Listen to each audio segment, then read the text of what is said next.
Presidente, a gente começou nesse assunto aí porque eu te perguntei do general Silvio Luna, Tá. colocando ele na liderança da Petrobras lá.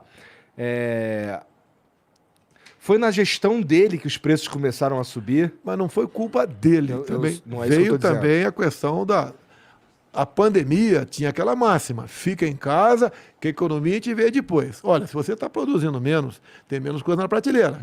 Se tem menos coisa na prateleira, os preços sobem. E também os combustíveis em função da guerra lá fora. Chegou a quase $140 o barril do petróleo. E tem um reflexo direto aqui dentro. Agora, pela PPI, que é a paridade de preço internacional, tal, você não precisava reajustar imediatamente o preço dos combustíveis. Você tem um prazo de carência. Tá? Se fosse prejudicial, você ia pegar esses recursos e ia bater nos dividendos que paga para a minha empresa. Reduziria o lucro. Isso era feito de forma imediata. Daí trocamos o Silvio Luna.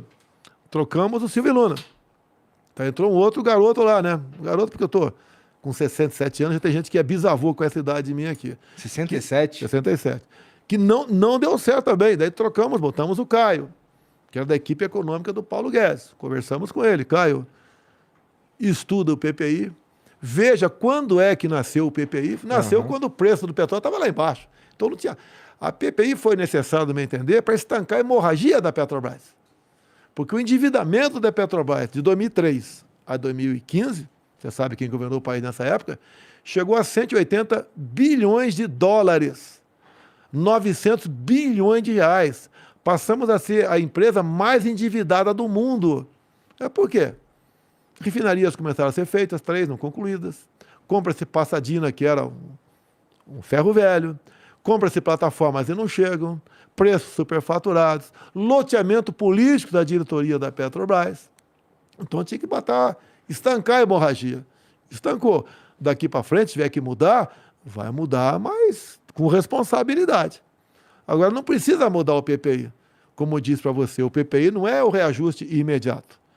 Então, você pode ver, trabalho do Caio, tá? Ele buscou maneira legal, que baixou na refinaria já 35 centavos o litro da gasolina na refinaria e já baixou 20 centavos o diesel. É pouco? Sei que é pouco. Mas a tendência era uma curva ascendente. Então, o trabalho do Caio, com responsabilidade, chegou nisso.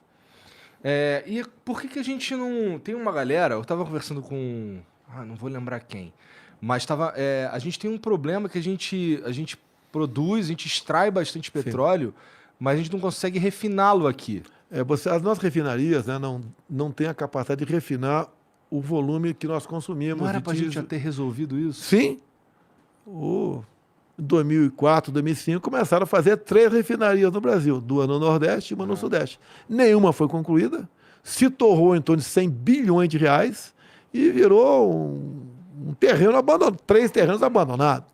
O que o governo do PT também permitiu? Que o governo da Bolívia, Evo Morales, nacionalizasse 2 refinarias nossas lá.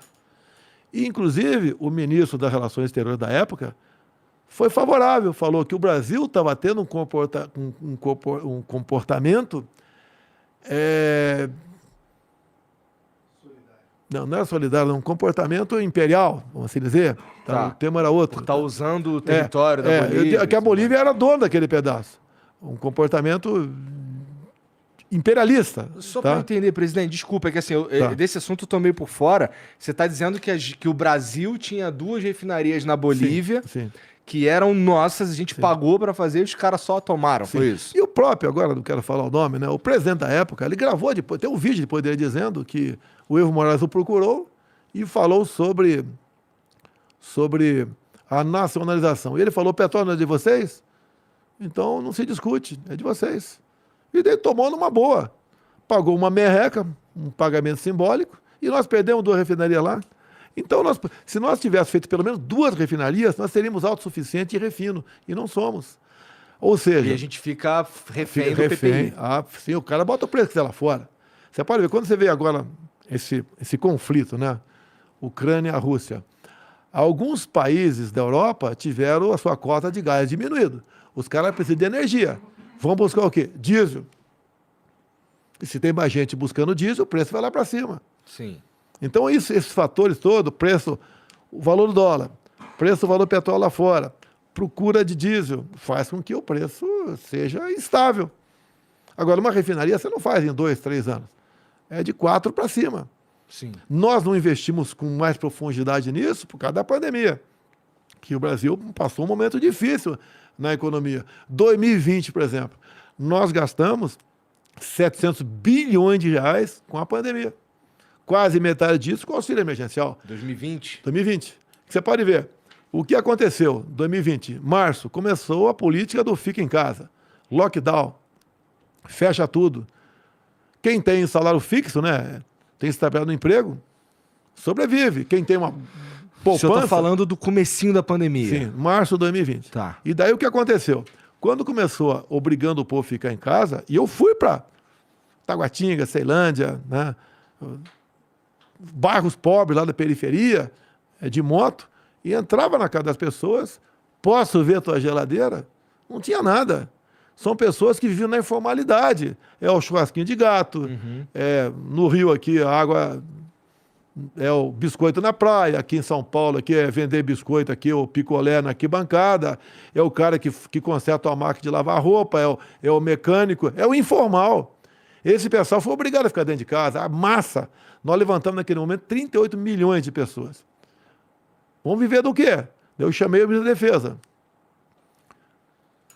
Temos condições de garantir da lei da ordem que esse pessoal vai para a rua, com fome. 38 milhões de pessoas que não tem mais seu ganha-pão. Vão para a rua. Irresponsabilidade de fazer o que estão fazendo sem dar alguma coisa para eles. Olha, não temos condições de garantir da lei da ordem pelo efetivo das Forças Armadas. E outra, obrigar o cara à força a ficar em casa, com fome, bem, criamos o auxílio emergencial. Sobre esse lance de ficar em casa, foi bem no começo da pandemia, Sim. mas foi um cabo de guerra, isso daí, entre os Eu, no mundo governadores, todo, o contrário. Deixar bem claro aqui, para não ter dúvida. Eu, no mundo todo, o contrário é isso. sobre ficar em Ficar em casa. casa, sim. Tá. Mas será, presidente, que assim, hoje a gente olhando tudo que passou e tudo mais, assim, talvez a gente tenha uma análise um pouco diferente. Porque a gente hoje, pelo menos, faz uma ideia do como as coisas aconteceram, sobre as vacinas e tudo mais. Mas será que esse fica em casa, num primeiro momento, um fica em casa mais radical, não garantiria que as pessoas poderiam voltar para suas vidas normais mais rapidamente? Nova York. O maior número de contaminados foram que ficaram em casa. Tá? O que eu falava? Nós temos que lutar contra a doença, em especial os mais idosos, com comorbidade, e o povão tem que trabalhar. Senão vai morrer de fome. Ficar embaixo da cama não vai resolver nada. E qual a intenção do lockdown? No máximo em 2 meses, criar hospitais de campanhas, aparelhar ou reaparelhar hospitais com respiradores. Foi um E problema. está tudo resolvido. O lockdown durou mais de 1 ano e meio. Virou uma política. Não durou. 1 ano e meio, sim. Você vê, eu te posto decretos para você de 2021. Não, eu não, vários governadores com lockdown. Eu não duvido que havia uma política nesse sentido, mas como o senhor disse, o povão precisava trabalhar. Sim. E assim, eu lembro que nessa época eu morava em Curitiba e eu tinha que vir para São Paulo toda semana para fazer o Flow. E eu lembro de passar aqui em São Paulo nos 2 primeiros meses, por aí, e parecia de fato uma cidade fantasma. Mas depois as coisas foram... As pessoas começaram a ter que ir trabalhar, não Quanto tinha tempo jeito. depois? 1 ano depois? Não, acho que não foi demorou 1 ano esse depois. tempo todo não, presidente. Sim.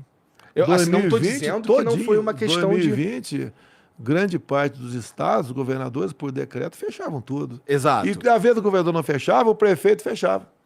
O que o Supremo decidiu? Era concorrente, eu, governadores e prefeito.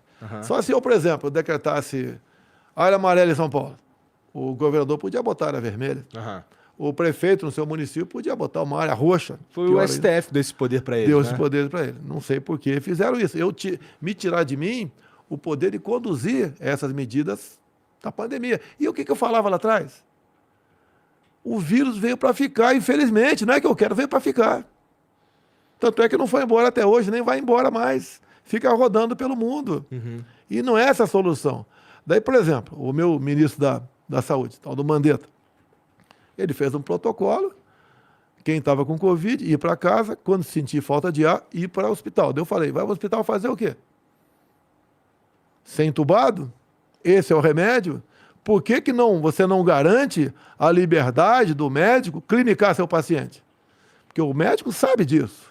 Ele aprende. Se chega alguém que está passando mal, pode morrer, ele pode receitar alguma coisa e como um acordo com o paciente ou com a família.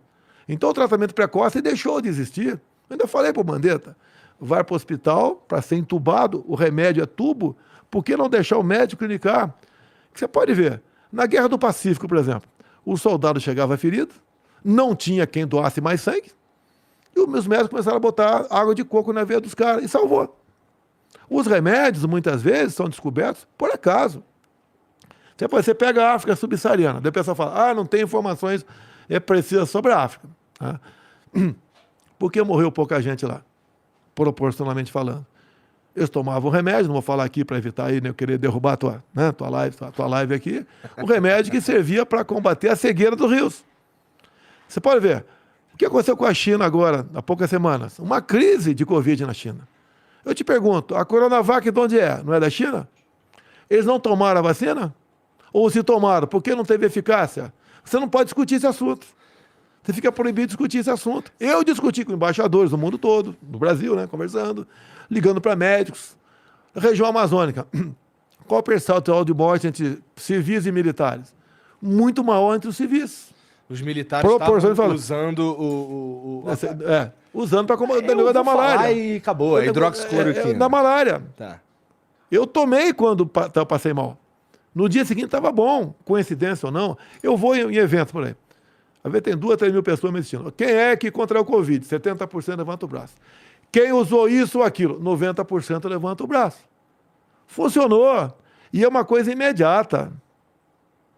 Mas, presidente, isso é meio que lutar contra a comunidade científica. Não. Tá todo mundo no começo da pandemia. Contra a indústria farmacêutica, é uma diferença grande. É que no começo da pandemia... E a comunidade científica, em grande parte, representa a indústria farmacêutica.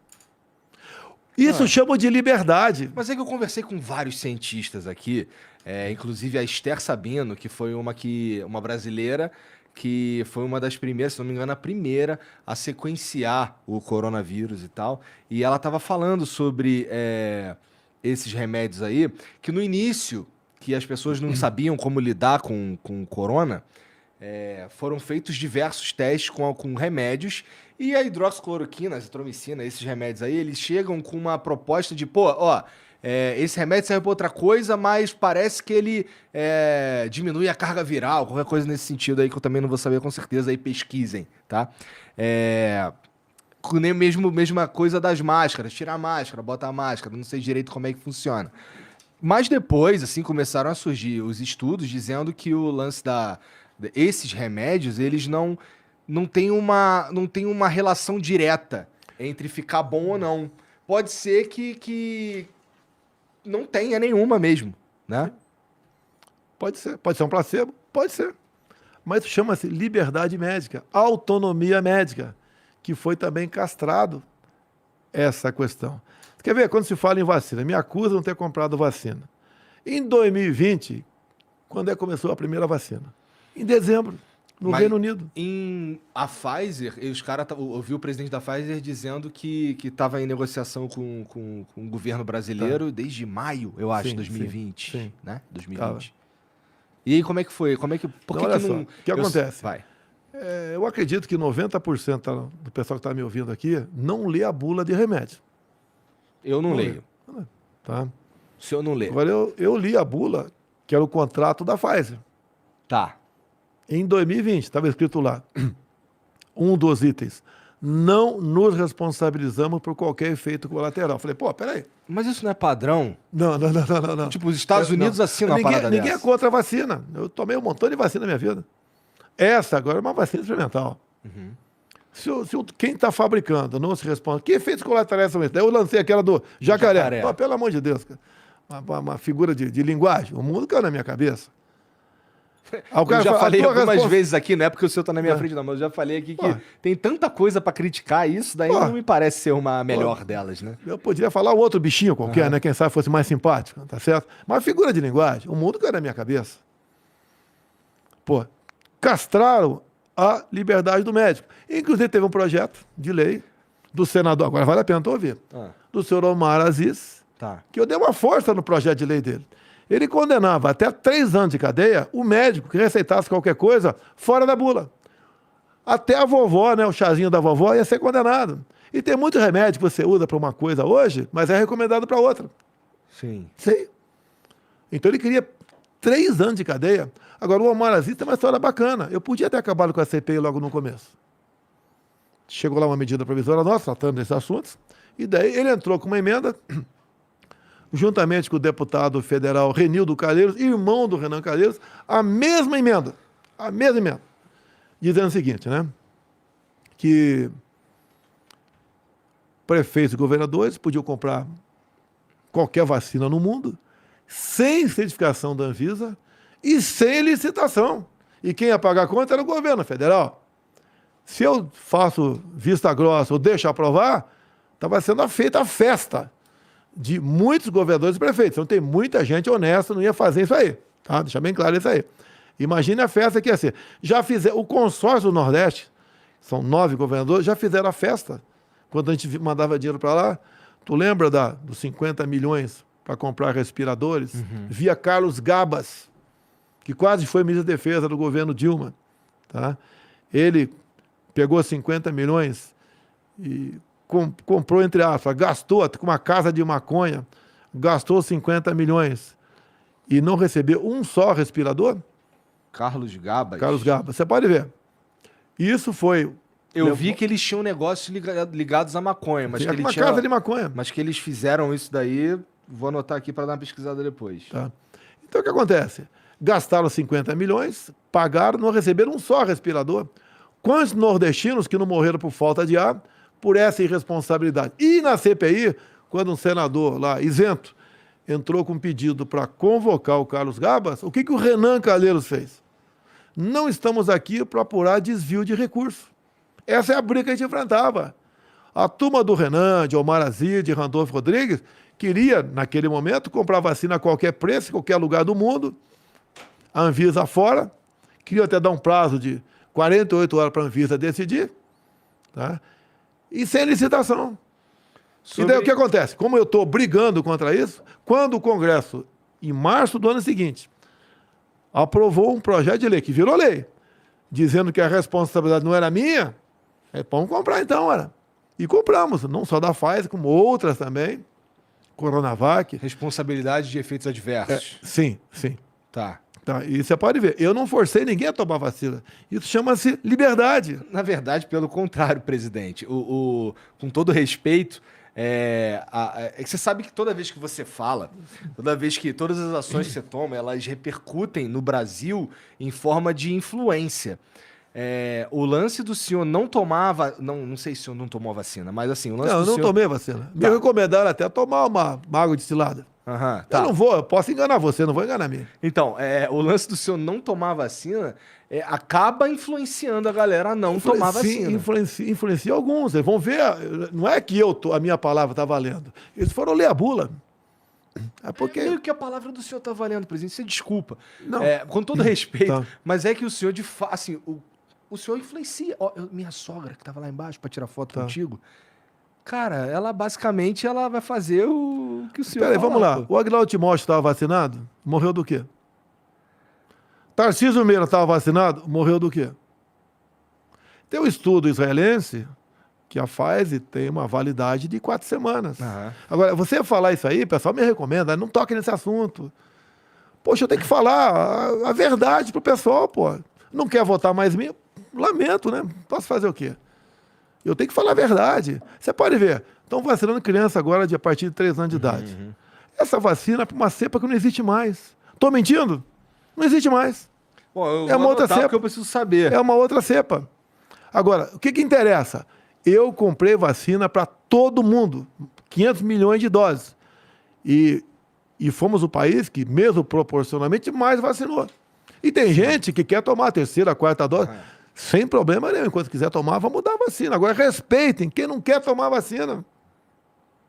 Se você está vacinado, você não vai ser contaminado. E a esquerda que fez a campanha contra mim para eu tomar vacina. Para a esquerda, alguns querem que eu parta, né? Deixa eu ficar sem vacina. E, inclusive, uma coisa óbvia, eu acho que qualquer médico vai dizer que eu tenho razão. Ah. Quem se contaminou está melhor imunizado que quem tomou a vacina. Por que é a vacina? É um vírus inativo. Para enganar seu organismo a produzir anticorpos. Se eu peguei o vírus ativo, o meu organismo não foi enganado. Ele realmente trabalhou para combater aquele vírus e criar uma memória para eu não ser, para quando for contaminado novamente, atacar. Era nisso que o senhor estava apostando, na imunidade de rebanho? A mesma coisa que o Boris Johnson apostou? O Boris Johnson tem uma coisa comigo, eu vou falar aqui, tá? Até uma novidade, né? Eu estava com o Boris Johnson, e ele queria que eu abrisse aqui, facilitasse a importação de uísque. Pô, em plena final de pandemia, com todo respeito, não é a minha prioridade facilitar a importação de uísque. Uhum. E tínhamos conversado esse papo aqui sobre vacina antes. Tá. E ele tinha sido vacinado. Eu falei, eu abro a importação de vacina hoje, facilito, de uísque. Obrigado aí. A gente fez o exame de sangue agora e vê quem está mais imunizado. Tu tiver mais imunizado do que eu por causa da vacina, do que eu que não tomei e tomei o vírus, abro hoje. Ele não topou. Então, certas verdades... Rolou essa conversa? Rolou. Como é que eu descontraio? Com o Putin, teve descontração. Tá? Teve descontração também. 3 horas de conversa, tem que ter uma descontração. Eu não duvido, não, que o senhor tá, de fato, mais imunizado que eu, que não... Agora, por que vacinar, por exemplo, quem contraiu o vírus, meu Deus do céu? Uma coisa óbvia. E o que acontece, né? Uma parte considerável da população, elas não demonstram qualquer sinal de contaminação. Sim. Tem um nome específico para isso daí, tá certo? Tá. Não demonstra. Então, o jovem, por exemplo, eu te falei das academias militares, eu falei, vão continuar abertas. Ninguém sequer foi hospitalizado. E liberdade para o médico. Eu não estou impondo o médico dar ou não dar esse ou aquele medicamento, tá? Que não tinha e não tem até hoje comprovação científica assim. Tá? Ele decide. Porra. Ele decide, pô. É liberdade, é o jovem que está nos ouvindo aqui, que o que ele mais preza é o quê? É liberdade, para ir e vir. Mas, presidente, eu acho que é a primeira vez que eu ouço o senhor dizer que, de fato, não tem uma comprovação científica. Mas não tem, eu nunca falei que tinha. Mas também nunca falou que não tinha. Não falei que não tinha. Mas é uma doença rara. É igual tá aí agora aqui a questão aí do macaco aí. Varíola do macaco. Vai do macaco, né? Já estão se falando em vacina, vai tomar, não vai. Quem pega, quem não pega, não vou falar aqui. Segundo o OMS falou que vai dar um curto-circuito geral, tá certo? Você tem que ter a liberdade, meu Deus do céu. Você pode ver, a imprensa bateu muito naquele negócio da malária, tá, que tinha efeito colateral. Tá. Mas, em 2016, se recomendou esse remédio para malária para a mulher que estava com Zika vírus. Lá, em 2016, não tinha efeito colateral. 2020 passou a ter efeito colateral. Então, entrou, sim, o interesse da indústria farmacêutica, que é poderosíssima. Tá? Entrou muito interesse em jogo. Isso é quando você pega os grandes médicos, né? Não são todos, deixar bem claro aqui, mas muitos estão vinculados à empresa da indústria farmacêutica. A gente começou a vacinar aqui no Brasil, se eu não me engano, uns 20 dias depois. Janeiro de 21. Janeiro. A primeira vacina do mundo foi em dezembro de 2020. Tempo recorde. Trabalho feito pelo Pazuello lá atrás. Mas a gente perdeu a chance de ser o primeiro lugar do mundo a vacinar? Não, olha só. O que aconteceu?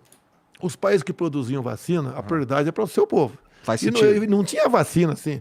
Nós estamos batendo, chegando próximo a 8 bilhões de habitantes no mundo. Sim. Não tem como você produzir vacina. Agora, nós, por contratos assinados lá atrás, tá?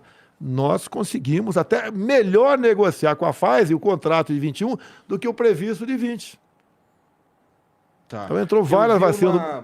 Eu vi lá o presidente da Pfizer, ele falou na CPI da Covid que eu queria saber qual que é o fim disso daí, que eu não sei, não ouço mais falar sobre isso. Mas ele fala lá que, na época, o ministro da Saúde, que eu acho que era o Pazuello, falou que precisava de um aval da Anvisa e tinha um problema de insegurança jurídica, que provavelmente era esse lance de assumir a responsabilidade sobre qualquer efeito adverso? Não tenho certeza, só estou assumindo aqui. A Agência Nacional de Vigilância Sanitária é o que diz se tal medicamento pode ou não ser usado aqui no Brasil. Tem que passar por lá. Não existe um medicamento no Brasil que não passe pela Anvisa. Queriam, na época, né, que fosse, acho que 48 horas, tempo recorde. Depois passaram para 5 dias. Mas que época que o senhor está falando? É isso aí, 2020 e 21. Tá, queriam praticamente alijar a Anvisa.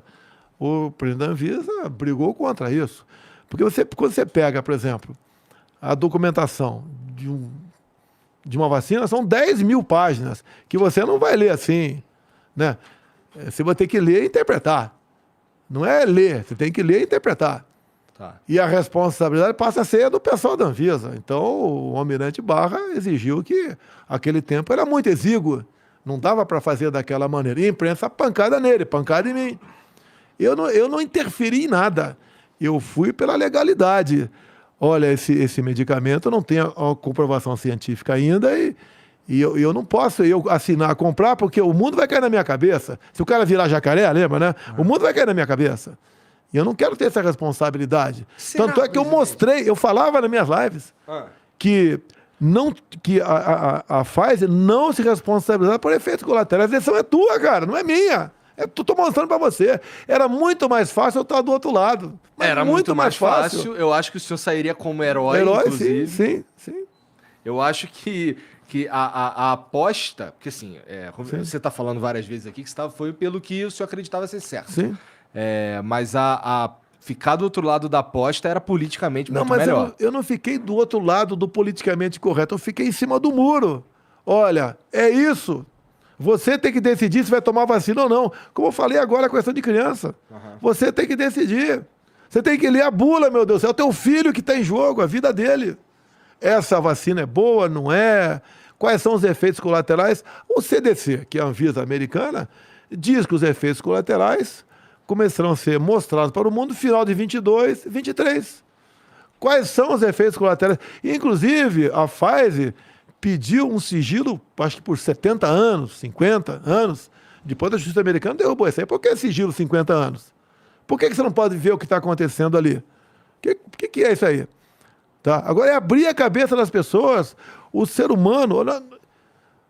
Não desconfia. Você não falou, não sei se falou lá fora aqui, sobre a classe política? Pô, por que você vai acreditar que o político agora está preocupado 100% com a tua vida? Não, tenho certeza que não está, para ser sincero. Você que falou que tem certeza. Tem político que está bem intencionado, outros não estão bem intencionados. É verdade. Agora, ficou na mão do Renan Calheiros, do Omar Aziz, que por um voto não deixou de ser indiciado por pedofilia, que teve a família toda presa por desviar 270 milhões de reais da saúde lá no estado do Amazonas. O Renan Calheiros cheio de processo no lombo. Tá?